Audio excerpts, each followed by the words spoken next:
Hi everyone, my name is Kathleen and I'm a psychological wellbeing practitioner at Harrow Talking Therapies. What this means is that I work with and support people who might be experiencing symptoms of anxiety, depression, panic or stress. Now, in these workshops, we're going to be looking at ways to maintain your wellbeing, thinking more in particular about managing stress, depression, anxiety and also sleep. So we're going to be spending some time looking at the symptoms of each of these things and also then exploring ways to manage in more helpful ways to maintain well-being, basically. So in today's session, we're going to be looking at stress, but more specifically, sort of what stress is, what causes stress, and then also how to manage it in more healthy ways. Now, stress is quite a buzzword. It's definitely a word that we hear very frequently, particularly at the moment. But stress is really, it's quite an inevitable part of our existence. Everything around us can be a potential source of stress. You know, family, work, finances, relationships, everything can cause us a bit of stress. But what makes it stressful is what comes from within us. It's a result of how demanding we perceive what's going on around us, how we perceive the events in our environment to be, and basically how able we feel to cope with these demands. So when we experience stress, ultimately what happens is there's a mismatch between the two. So if you imagine a sort of bit of a seesaw, and on one end of the seesaw is what's happening in our environment. So stressful things, you know, family, relationships, and on the other end of the seesaw is our ability to cope with the situation. Now, what we want is a nice balance. So our ability to cope and the stress of the situation are on the same level. But what happens is this balance can become really disrupted when we feel that the demands of the situation outweigh our ability to cope with it. So we sort of see the seesaw start to go a little bit like this. And then when we feel that we're not coping very well, it can then lead to us feeling quite low and feeling quite anxious. And we often see people withdraw and we just then start to spend all our time focusing on what's causing us stress. So all our energy goes into that. And as a result, we don't really engage in other things and we spend a lot of time worrying about the situation, basically. Now, everyone has different reasons for becoming stressed, and there are lots of reasons that cause stress. Sometimes, you know, you might be really aware of what's really stressful for you. Sometimes we might not even realize what it is, but it can cause this response with us. Now, what we tend to see a lot of the time are two things that cause high levels of stress. So the first is major life events. A lot of the time, major life events are unavoidable, and we all sort of get impacted and are affected by major life events at some point in our life. What causes them to become more stressful is that if we experience sort of a lot of life events in a short period of time, because then our coping mechanisms, the way we deal with things, they become really overtaxed. You know, we don't have enough energy to deal with all of this going on. And this really can lead to an increased vulnerability to stress. Now, just bearing this in mind, thinking major life events, you know, the first thing that's popping up in my head is the current pandemic that's going on. This has been a major life event in everyone's life, and it's been ongoing for such a long time, and we've had no idea how to deal with it. So just think for a second how that's going to be impacting your stress and how your coping mechanisms may have been impacted. Now, a second thing that we tend to see causes stress is things like either family, social, or work situations. So what we know actually is that we spend a third of our life at work, a third of our life sleeping, and then a third of our life with our family and our friends. So it's sort of split up into those chunks. And actually, a lot of people find that a lot of distress in their lives comes from things like relationships, in both sort of family settings, social settings, and work settings. Now, it's really important with stress to take some time to identify what might be your own stresses. You know, is it family? Is it finances? Is it major life events? What's going on for you? It's really important to identify it. Now, the current pandemic is a massive stress trigger for so many people at the moment, but actually teachers in particular. So if you imagine, teachers have been under so much pressure to provide remote learning, to support students that they're not even seeing, to keep all of this going and basically carrying on as if there's not been some pandemic that they're dealing with. This is a situation that, most of us haven't had to deal with before. So by dealing with it and trying to keep on top of it, it really can lead to us questioning our ability of what we're doing.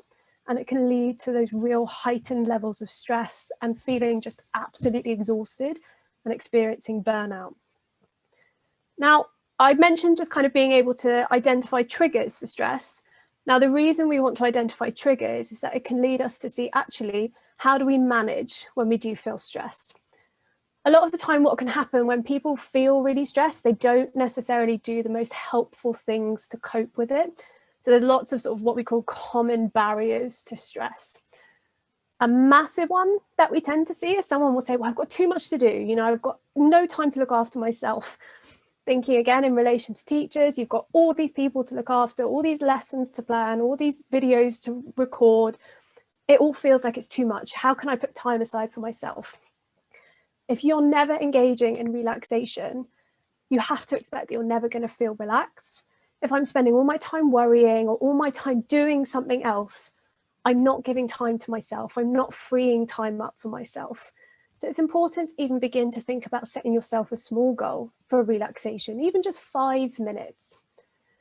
Now, one of the most common ones that we see, that we hear, particularly with teachers, is that I need to help someone else. I need to help my partner, my friend, my child, my work colleague, because that's more important. They come first. I have to look after them. A wonderful quality to look after other people. It's a lovely thing to want to do. But taking time for yourself is not a selfish act at all.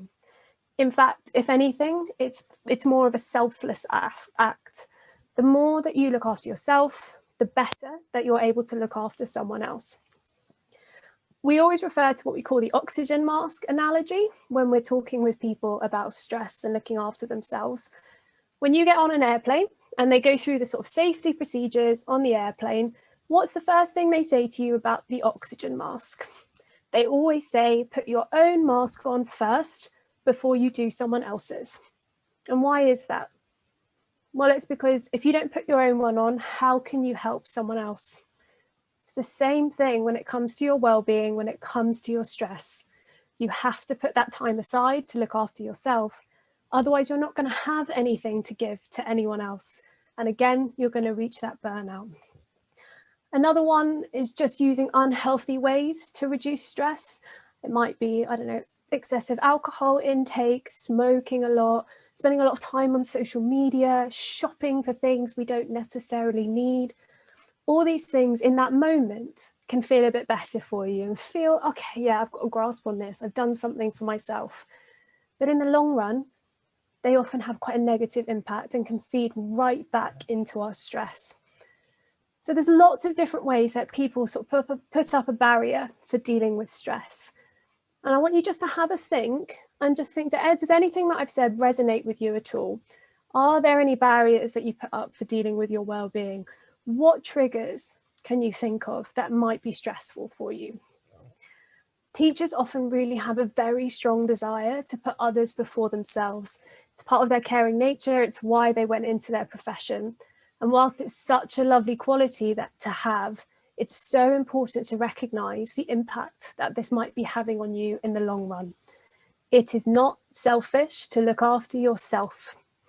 And now I'm going to hand over to Lynne from the Educational Psychology Service, who's going to give you some more helpful coping strategies for dealing with stress to show you that it's not selfish to look after yourself.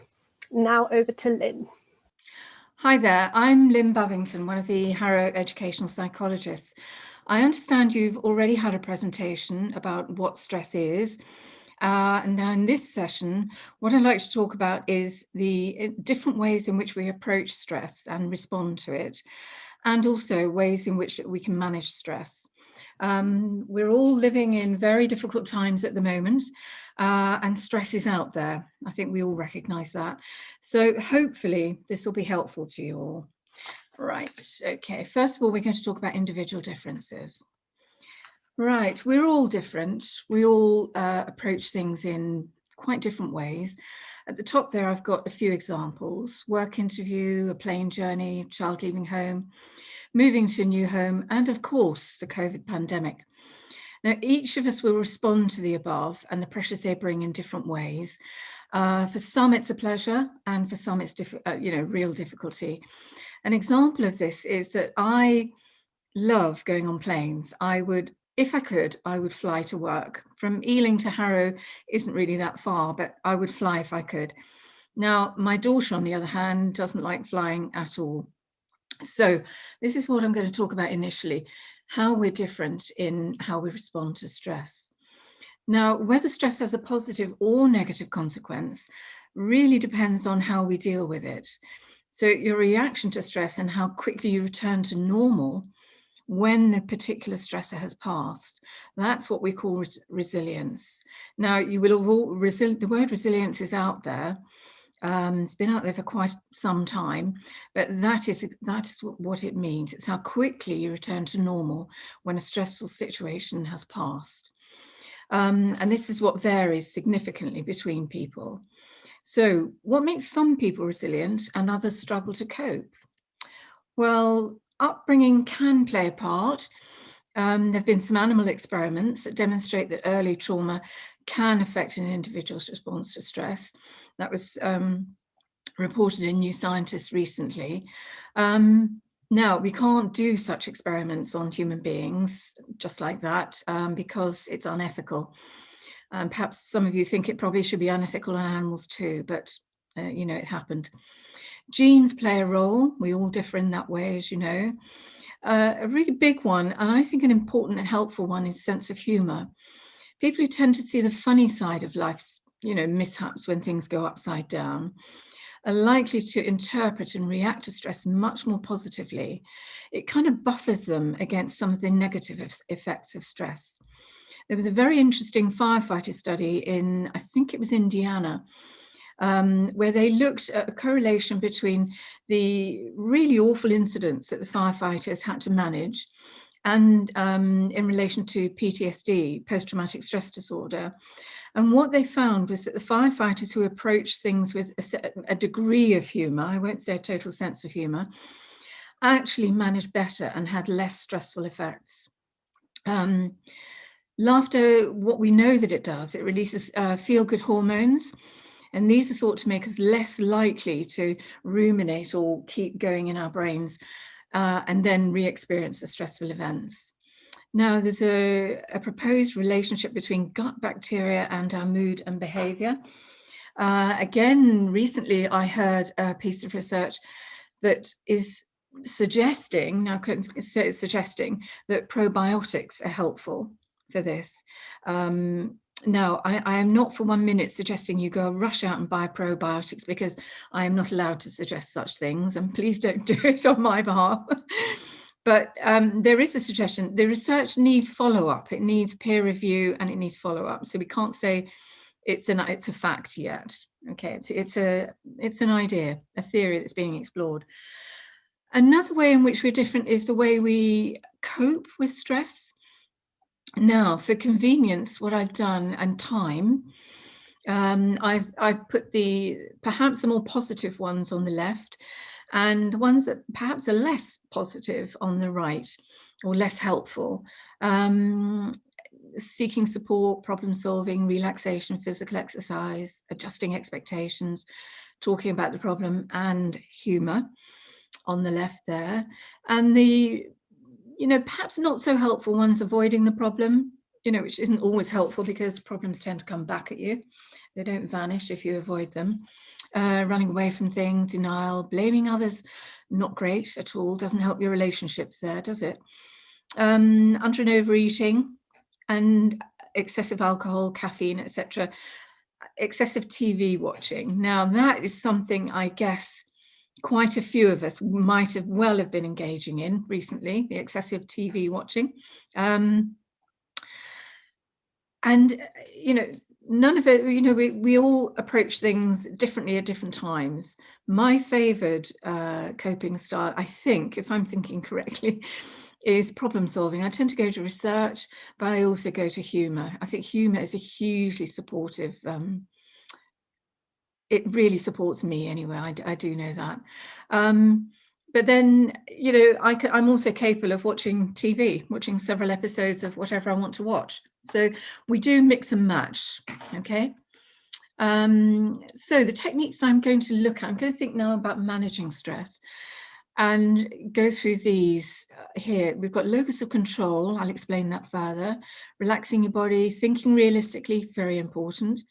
Healthy lifestyle, being assertive, and time management. So those we're going to go through now. So locus of control, really interesting one. This is not new. It was first suggested by Roche in 1966, I think, and then followed up by other researchers later. So it's not new, but it does continue to be relevant.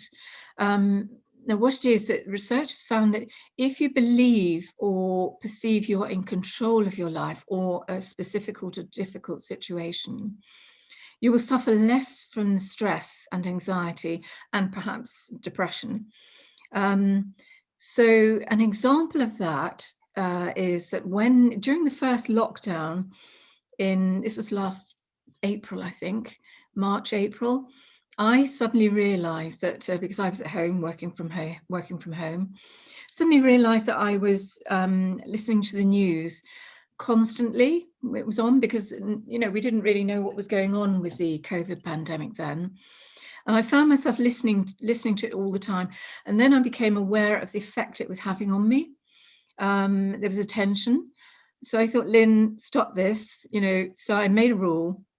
I would only listen to the news once a day. So it's not a bad example of healthy locus of control because I was taking control of the situation. So in aiming for a healthy locus of control, what that means is recognize what you can control and take control of the elements of any situation that's causing you stress. You know, take control of what you can, recognize what you can and recognize what you can't, okay? Relaxation. Now, relaxation reduces hypertension and high blood pressure. I think that's commonly, you'll all be aware of that.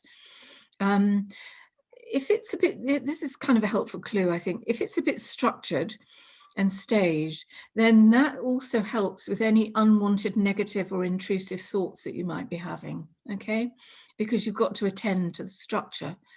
And it is impossible. As a psychologist, we know that it's not possible for anyone to think of two things at the same time. It is actually impossible. So if you're attending to the structure of say a relaxation exercise or whatever process you're doing, it helps with keeping any unwanted thoughts out. Exercise, various forms of exercise you can do. You will all have your own preferences there. I do want to say a warning here. Deep relaxation can have adverse side effects for people with certain medical conditions. And I think we need to be aware of that. So for anyone, for any of the following, seek advice before embarking on a deep relaxation. So that's cardiac disorders, anxiety attacks, asthma, gastrointestinal disorders, epilepsy, depression, or any serious mental illness. I do think I need to put that, you know, alert on there. So we need to be aware. Relaxation is really good. It's really good, but for some people it can cause difficulties. Second one is realistic thinking. Now, realistic thinking isn't quite the same as positive thinking. Positive thinking has been celebrated and out there, and it's good. You know, I'm not knocking it here. But what I'm adding into that is realistic thinking. So realistic thinking asks you to look at situations rationally and objectively. This means that sometimes, you know, things happen and it is reasonable to feel anxious, angry, or sad. At other times, you'll have feelings and you'll notice that your emotions are linked to unrealistic thoughts. So when this is the case, the key to changing your emotions is to believe in your new thoughts. I think I've said quite a complicated thing there, but I hope it has a degree of clarity. It's not easy, but it is possible to learn to control your thoughts. And if you control your thoughts, you're controlling your emotional reactions. Now, you spent years developing, you know, you as an individual, and your thoughts have become a part of you and your emotions. So the key to changing is to practice. So if you see anything, if you're, just try to be objective and rational, okay, in difficult situations. I think you'll find that helpful. So maintain being positive as well, and include being realistic. These are great thinking errors. These are great. We all do. I think we all do them sometimes. I'm going to go through them because some of them are quite funny. You'll recognize them. And they're errors, thinking errors that we can all fall into here and there. All or nothing thinking. Now, an example of that, if a job is worth doing, it's worth doing well. Well, is it? Labeling. Because I failed my exam, this proves I'm a failure. Ever heard yourself thinking that, or somebody else saying that? Instead of keeping events in perspective, focus on the negative things. Things always go, well, sorry, I've missed a bit of the screen now. Can't see it, it's gone. We'll leave that one now. But that's an example of just focusing on the negative and avoiding the positive. Discounting the positive. When I get positive feedback, well, she's only being nice. Mind reading. My neighbor ignored me. What have I done to upset him or her? Yeah. And fortune telling.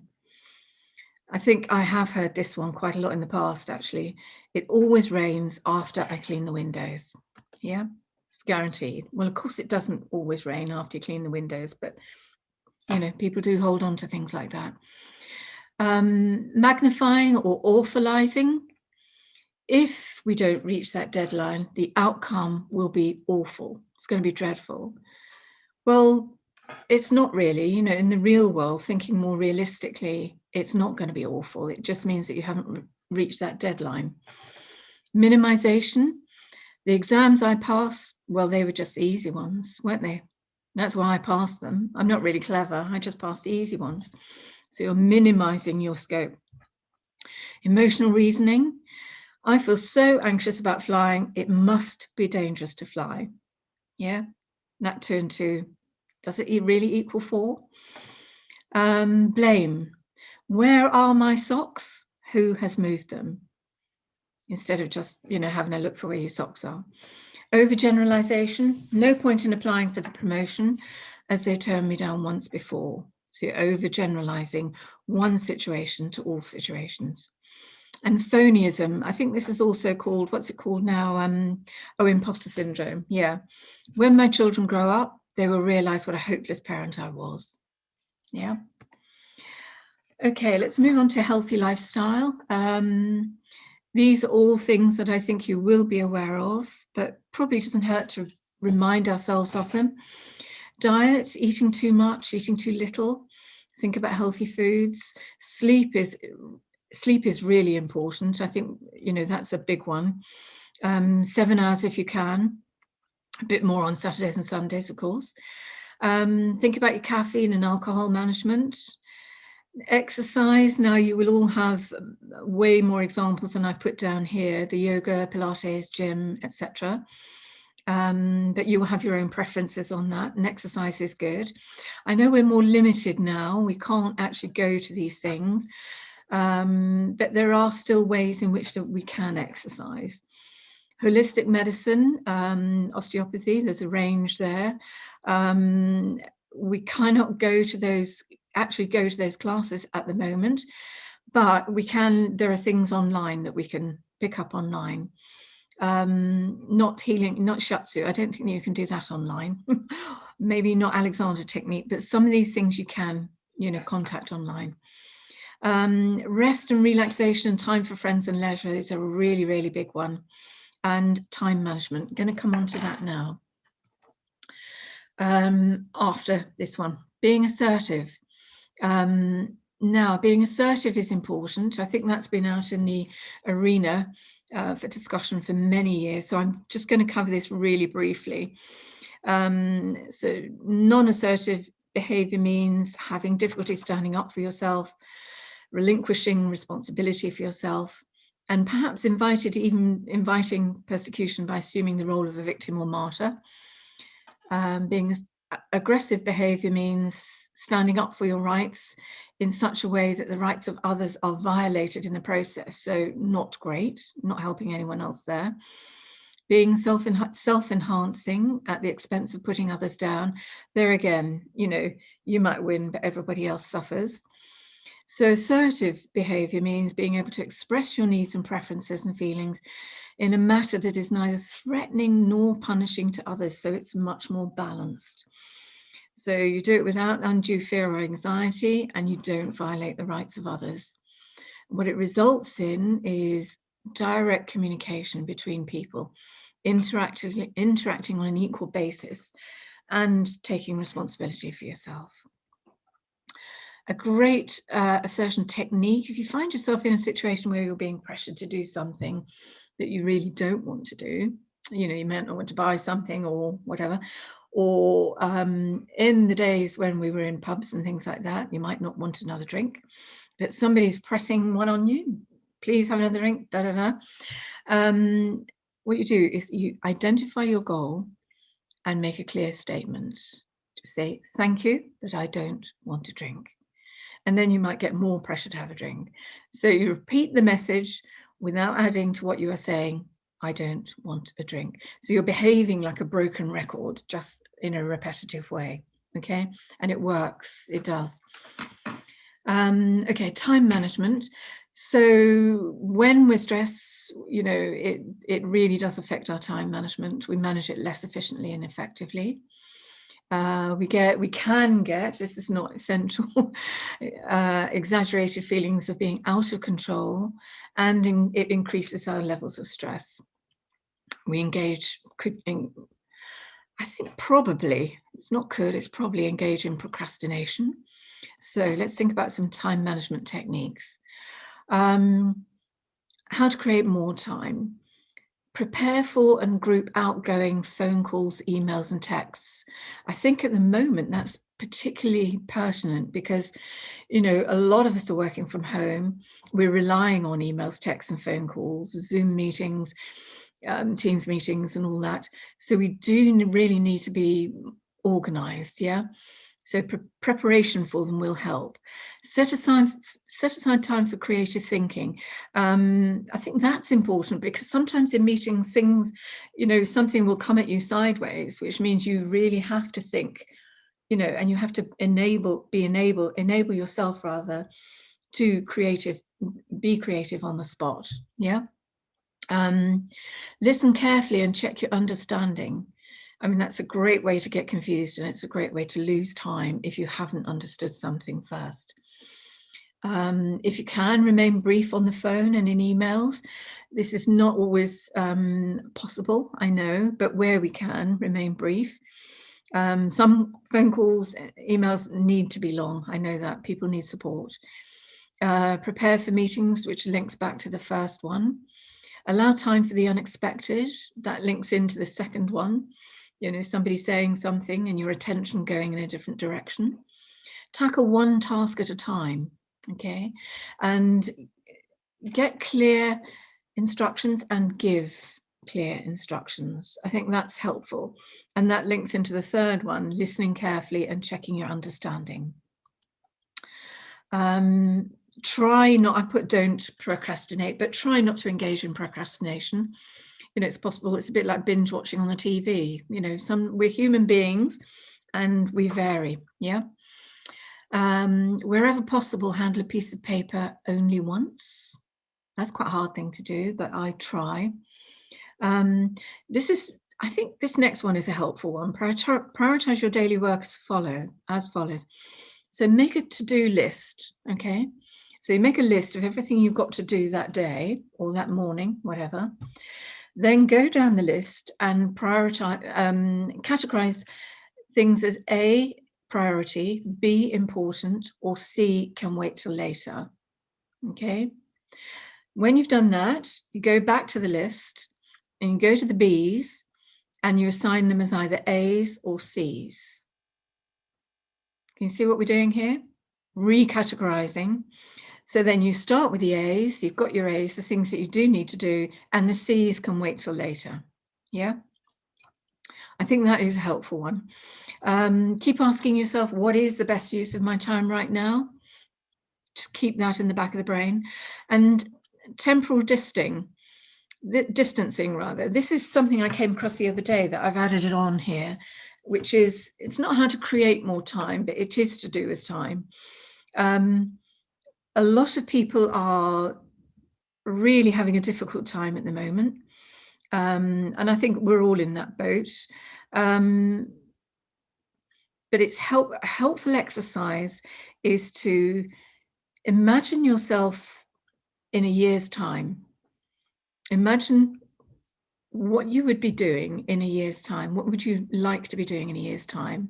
Maybe imagine the scenario you're in, what you might be wearing, who else might be there, what conversations you might be having, etc. Imagine that in a really determined way, so you've got a really, really big picture of it, and stay in it for a while, and then come back to where you are. Now, if you do that, I'm not talking about doing this every day, because we'd all be tied in knots, wouldn't we? But if you did that, it actually helps you to actually recognize that we're in a temporary situation at the moment. This isn't going to last forever. We don't know quite when it's going to end, but vaccinations are with us now. So, there is hope in sight. Okay. Now I'm going to move into ways to de-stress. Some of this will be repeating what I've said before. So check your habits, snacks, skipping lunch, think about all of those things. Ask for help when you need it, okay? I think this is a really important one. Identify the appropriate person to ask. Don't just rush to the first person. Identify the person who you think can help you. Check when it would be convenient for them. State your concern and be clear. Be as clear as you can. Be specific. And say what you want. Be open. Whether you want guidance, an opinion, inspiration, or just somebody to listen to you. And check what you are committing yourself to. Sorry, that's a different point, not to do with asking for help. Also think, is there too much on your plate? Make a list and prioritize. If you prioritize, you could go back to the A, B's and C's and do that with it and then see where you are. Yeah. Decluttering is a great one. There's a, what was this saying I came across that? Oh, yes. Tidy up the exterior and it helps to tidy up the interior. Yeah, I think that was quite a useful little phrase.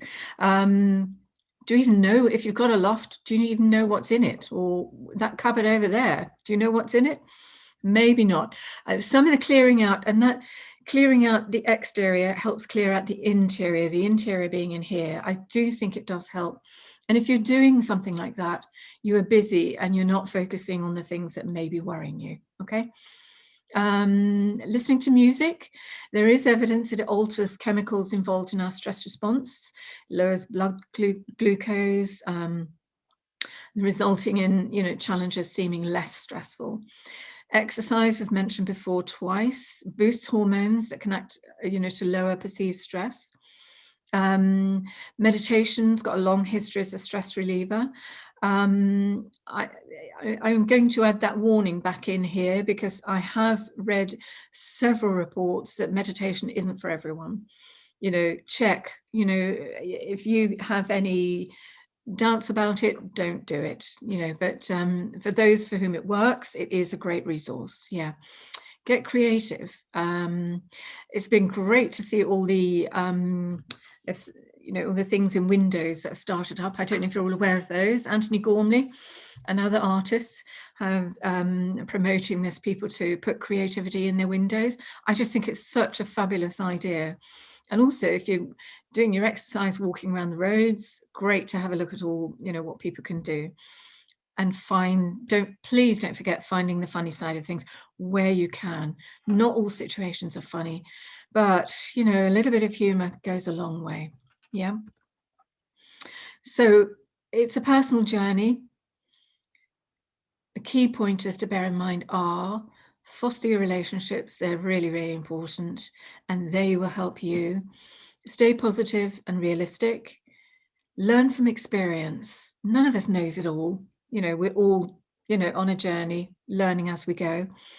Set positive and realistic goals. Don't forget that. Don't forget the realism. Okay. Confront problems head on. If you hide from them, they'll pop back up. They'll pop back and they'll find you again. And really importantly, cultivate faith in your own abilities and strengths.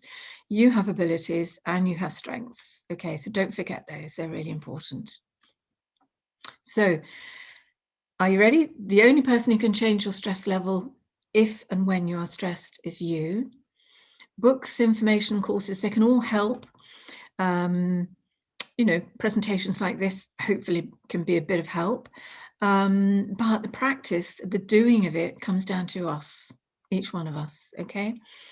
If you work at it, you'll be rewarded, and definitely I can guarantee you will enjoy life more. Now remember, the goal is not to eliminate stress, but rather to reduce your stress to a manageable level.